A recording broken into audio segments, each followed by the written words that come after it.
Gentlemen, it's not customary, I know, but I want to start really with an apology or stroke regrets. It's a pretty uninspiring topic, I think, April Fool. It doesn't fill me with enthusiasm, and I tried to think of some deviation from it, and it was damned hard. All I could think of was it could have been the reply to a conversation, something like, what month is Zafira's birthday? Answer, April, fool. But it's not very funny and it doesn't get me anywhere, but I did my best. And then, have you ever tried to make anagrams out of April Fool? It's hopeless. So you're stuck with me talking about the thing full on.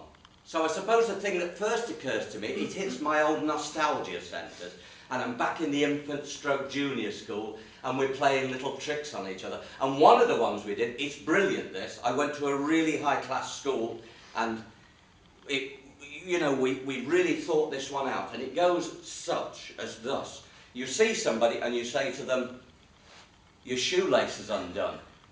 And when you look, it's not actually undone. It was a trick. It was all a trick. You say your shoelace is undone, and it's not. And it gets them. And when it's not undone, and they look down, you shout, April Fool! But there are rules to it. If you say to someone, your shoelace is undone, and you don't mean it as an informative process, you're trying to joke, and the shoelace happens to be undone, then you're the April Fool. You are the April Fool if you say that. And there are lots of little rules surrounding it then as well that we used to take very seriously, like if it was after 12 o'clock, you were an April Fool yourself. And then there was the other thing that there was some trick.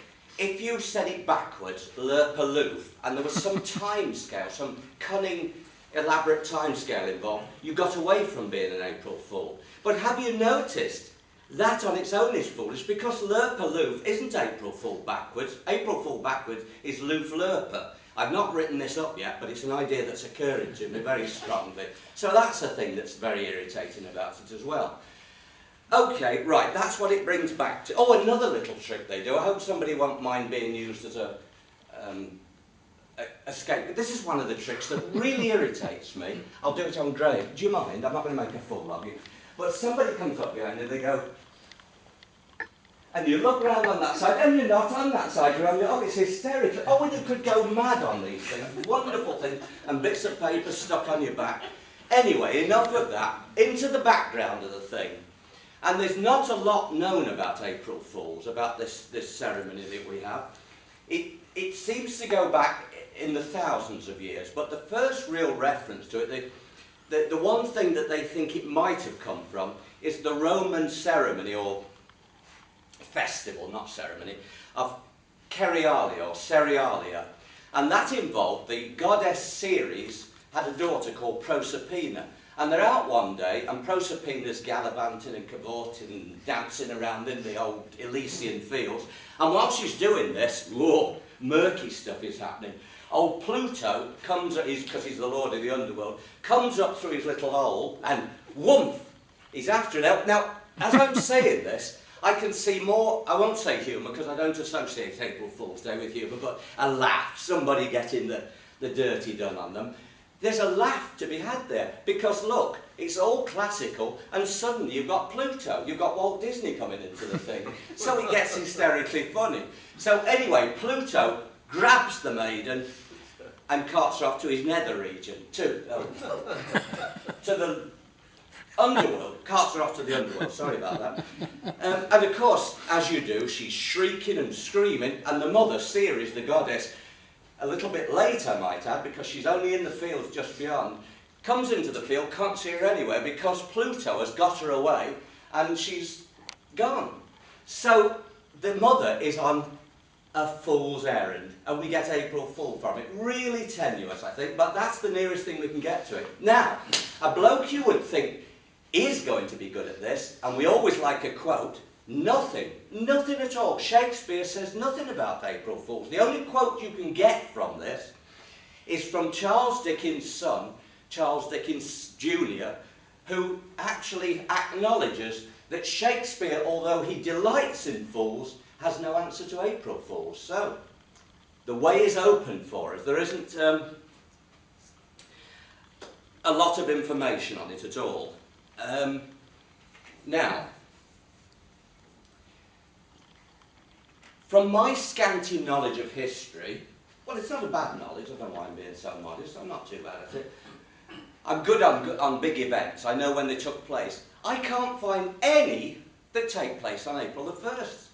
And the government, although they ignore it and that, I think the government are into this, and they make sure they avoid April the 1st, except, and in modern times, I think this is some sort of joke, the financial year starts on April the 1st. And as I say, in modern times, is this an April Fool's joke? It probably is. Right. So, as I say, I've got some scope now. So I had a look back into history, and I thought what would happen if we did have these April Fools on these different days. And I thought of some really great events like there's Magna Carta and Battle of Hastings, Battle of Waterloo, and none of them took place on April Fool's Day. But if they had, I suppose that would have gone something like this. If you take, say, Magna Carta, they would have carted old John, bad King John, over to the island of Runnymede and given him, you know, the works, and moaned and groaned and showed him a list of stuff they wanted changed, and he would have done it, not very pleased. Hoyed him across back to the bank, and then he would have shouted, "April Fool! I use vanishing ink!" But it wasn't April the 1st, so he didn't do that. The Battle of Waterloo, can't think of much happening there. We beat Napoleon, but let's say it was April Fool's Day. They've got him as a captive. He's signing the surrender document, or about to, and then he thumps Wellington and says, "Tick, you're on." And off we go again. Not very good. But one that I think is brilliant is the Battle of Hastings. A field day you can have with this. Right. First of all, they're doing it on April the 1st. The Normans have all come over. Ping, ping, ping. They're shooting arrows. Harold, ah! But it's April Fool's Day, so bing! It's got a rubber sucker on the end. I'm not blind. In fact, I'm not dead. But the beauty of this one, you'll find this is unbelievable. I have to share this with you. The Battle of Hastings, fought in 1066, in October, I think. By Hastings, there's a place called Battle. And what a coincidence. The Normans have come over, and as far as I can see, the Battle of Hastings was fought more or less where Battle is. I think that's astonishing. I cannot believe it. Now, if this had been April the 1st, the Normans would have come over, gone up to this place where they were going to have this scrap with the English, and a translator, I suppose, would have said, "No, that is, we are in the village of Battle." And it would have phased them. I mean, think of it. You're up there to do a battle, and the place you're in is called Battle. I think I'm just gobsmacked. I have to stop there. So I've got to finish there because my time's gone, but I had so much else to tell you. So much of it.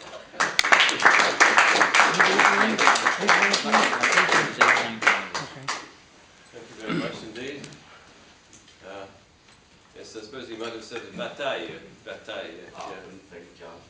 Well, just by the by, does anyone know which town in France is twinned with Battle? And the answer is Saint-Valery-sur-Somme, which is where William sailed from when he was still William the Bastard. Well, now you know. Oh, well. So, if I haven't distracted the judges, 8:19. 8:19. I have to say it's 8:19. As you notice, the red light had gone off. And so the judges are busily noting that. That's true, yeah, good, yeah. That's a good idea. And they may now have coming to the end of their deliberations. I better not. And we welcome Andrei Georgievich as our third contestant. Andrei.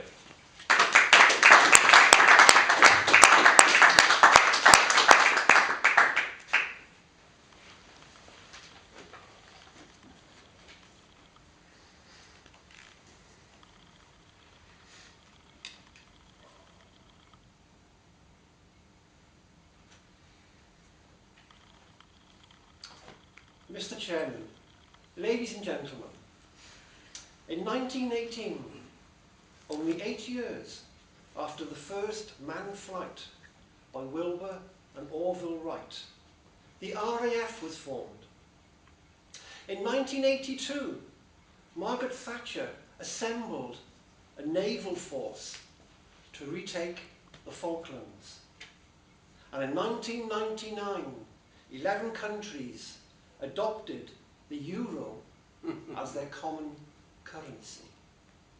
You may be asking yourself what connects those three historical facts. But they all happened on the 1st of April, or as we call it, April Fool's Day. So let's have a look at April Fool's Day. Let's have a look at April and Fool. Where do these words originate from? April has its roots in the Latin aprilis, which means to open. And I quite like the idea of as spring comes upon us in April, the flowers start to bloom and the flowers open up and conjures up April.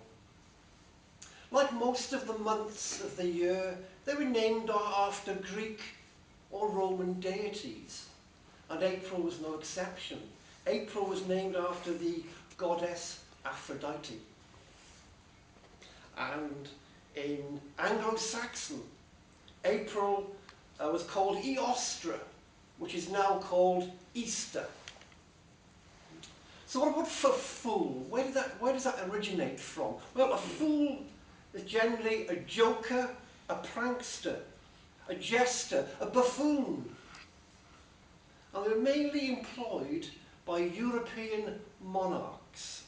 They wore brightly coloured clothes, eccentric hats with 3 points, with jingle bells dangling on those hats.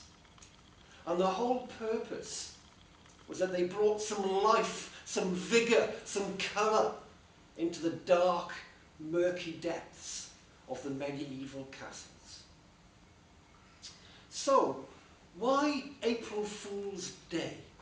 Where did it really originate from? Well, we have to go back to the 1500s. Because in the 1500s, they still celebrated New Year's Day at the end of March. And they had a weeks-long holiday, which ended on the 1st of April. And in 1564, they changed New Year's Day from April the 1st to January the 1st. And the problem was some people still celebrated New Year's Day on April the 1st. And to discourage these celebrations, anybody who was to celebrate in April, they were called fools. And that's where we got our April Fool from. There are many varied customs on April the 1st, depending on where you live or where you've been brought up. For instance, in ancient Rome, people played jokes on their friends during the celebration of Hilaria, which relates to the coming of spring, when nature fools us with showers and sunshine. In England, April Fool's Day is only played in the morning before midday. But if you go to Scotland, if you go north of the border, it lasts for 48 hours.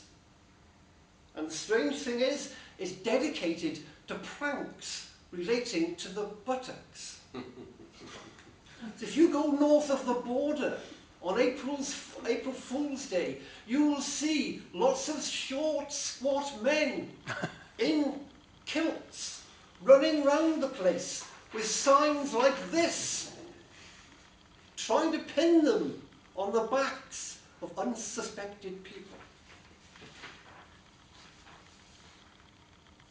If you go to France, it's called April Fish, or in French, Poisson d'Avril. Similar to Scotland, but instead of a sign with "kick me," they have a sign of a fish. And the whole idea is they pin this sign onto someone's back, and if you get spotted, they all run up to you and they say, "Poisson d'Avril,